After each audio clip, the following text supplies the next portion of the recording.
শিক্ষক নিযুক্তিৰ কেইটামান গুৰুত্বপূৰ্ণ কথা আপোনালোকৰ সৈতে ডিছকাছ কৰিম। একেবাৰে শেষলৈকে চাই থাকিব যাতে এনেকুৱা ধৰণৰ বিপদৰ পৰা আপুনি হাত সাৰি থাকিব পাৰে।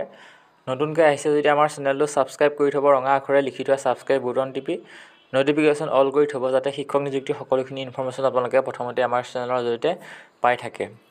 যোৱা বছৰ এনেকুৱা ধৰণৰ বহু প্ৰাৰ্থী জেল পৰ্যন্ত যাবলগীয়া হৈছে। কথাটো আপোনালোকে শুনি হয়তো আচৰিতো খাব পাৰে। বহু প্ৰাৰ্থী যোৱা বছৰ মেডিকেল বোৰ্ডৰ সন্মুখীন হ'বলগীয়া হৈছিলে আৰু তেওঁলোকে জেলত যাবলগীয়া আনকি হৈছে, চাকৰি তাৰ পৰা বঞ্চিত হ'বলগীয়া হৈছে।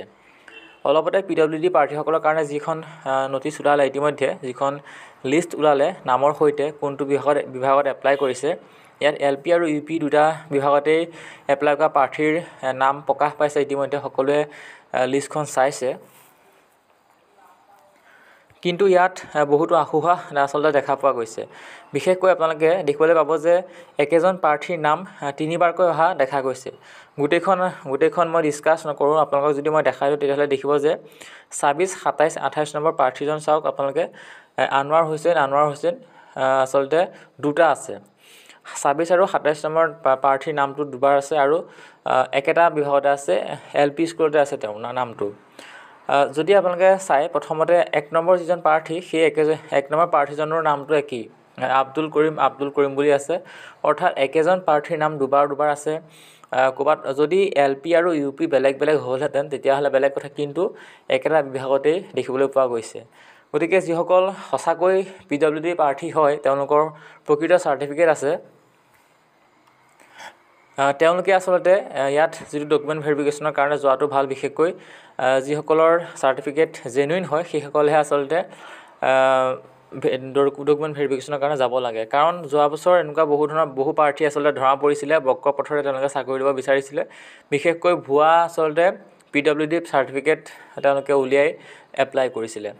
একচুৱেলি বহুত বেয়া লাগে যে PWD প্ৰাৰ্থীসকলৰ যি জেনুইন প্ৰাৰ্থী তেওঁলোকে আচলতে চাকৰি পোৱাটো সকলোৱে বিচাৰে। সঁচাকৈ যিসকল PWD প্ৰাৰ্থী হয় তেওঁলোকে চাকৰিটো পোৱা কোনো কথা নাই, কিন্তু বক্ৰ পথৰে কিছুমানে আচলতে পইচা দি বহুতো আচলতে যোৱাবাৰ শিক্ষক নিযুক্তিত এনেকুৱা ধৰণৰ প্ৰাৰ্থী ধৰা পৰিছে। তেওঁলোকে আচলতে মুঠতে চাৰ্টিফিকেটখন বক্ৰ পথৰে উলিওৱা। আমি বেলেগকৈ আচলতে ডিছকাছ নকৰোঁ কথাটো। থুলমূলকৈ আপোনালোকক এইটোৱে কওঁ যে যদি আপুনি সঁচাকৈ PWD প্ৰাৰ্থী হয় তেতিয়াহ'লে আপোনালোকে ডকুমেণ্ট ভেৰিফিকেশ্যনলৈ যাওক, নিশ্চয় আপুনি চাকৰিটো পাব। কিন্তু বক্ৰ পথৰে যিসকলে চাৰ্টিফিকেট লৈছে তেওঁলোক আচলতে নোযোৱাই ভাল, কাৰণ মেডিকেল বোৰ্ডৰ সন্মুখীন হ'ব, লগতে জেল যাবলগীয়া হ'ব পাৰে। আপোনালোকৰ ভৱিষ্যত অনিশ্চয়তা আহিব পাৰে যিকোনো ধৰণৰ চাকৰিৰ ক্ষেত্ৰত। কাৰণ যোৱা বছৰ এনেকুৱা ধৰণৰ বহুতো কথা শুনিছোঁ। আপোনালোকে দেখিবলৈ পাব যে ইয়াত LP UP বেলেগ হ'লে বেলেগ কথা, কিন্তু অকল LPতেই তেওঁৰ নামটো দুবাৰকৈ আহিছে। বহুত বেছি এটা বেয়া আচলতে কথা। এনেকুৱা ধৰণৰ কিছুমান আশোহা থাকিলে শিক্ষক নিযুক্তিত যথেষ্ট আচলতে বেয়া হয়। আৰু বহুতে কিছুমান আনুষংগিক বেলেগ কথা সুধি আছে, জেনেৰেল ভেৰিফিকেশ্যন কেতিয়া হ'ব, মেৰিট লিষ্ট কেতিয়া ওলাব, এনেকুৱা ধৰণৰ বহুতো কথা সুধি থকা দেখা গৈছে প্ৰাৰ্থীসকলৰ দ্বাৰা। কমেণ্ট বক্সত আমি কমেণ্ট ইতিমধ্যে পাইছোঁ বহুতো। সকলোৱে আচলতে ৰিপ্লাই দিবলৈ আচলতে দিগদাৰ হয়, বহুত সময় গুচি যায় সকলোৱে ৰিপ্লাই দিবলৈ।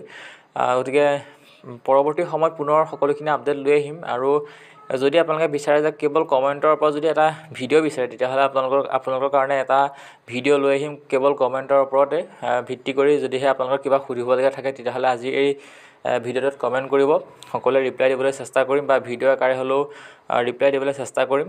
পৰৱৰ্তী সময়ত সকলো ধৰণৰ আপডেট লৈ আহিম। আজি PWD প্ৰাৰ্থীসকলৰ কাৰণে এইটো ভিডিঅ' লৈ আহিছোঁ, যাতে সঁচাকৈ আপোনালোকৰ যদিহে চাৰ্টিফিকেট আছে তেতিয়াহ'লে আপোনালোকে যাওক। যদি বক্ৰ পথেৰে চাৰ্টিফিকেট সংগ্ৰহ কৰিছে তেতিয়াহ'লে আপোনালোকে ভেৰিফিকেশ্যনৰ কাৰণে নোযোৱাটোৱেই ভাল, কাৰণ মেডিকেল বোৰ্ডৰ আপোনালোকে সন্মুখীন হ'ব। আৰু আপুনি কোন ক্ষেত্ৰত আপুনি সঁচাকৈ PWD প্ৰাৰ্থী হয় সেয়া তন্নতন্নকৈ পৰীক্ষা কৰিহে আপোনাৰ যি ডকুমেণ্ট বা যি আপোনাৰ চাৰ্টিফিকেট, সেই চাৰ্টিফিকেট একচেপ্ট কৰিব। গতিকে পৰৱৰ্তী সময়ত পুনৰ খবৰ লৈ আহিম। আমাৰ সৈতে কানেক্ট হৈ থাকিব। ধন্যবাদ।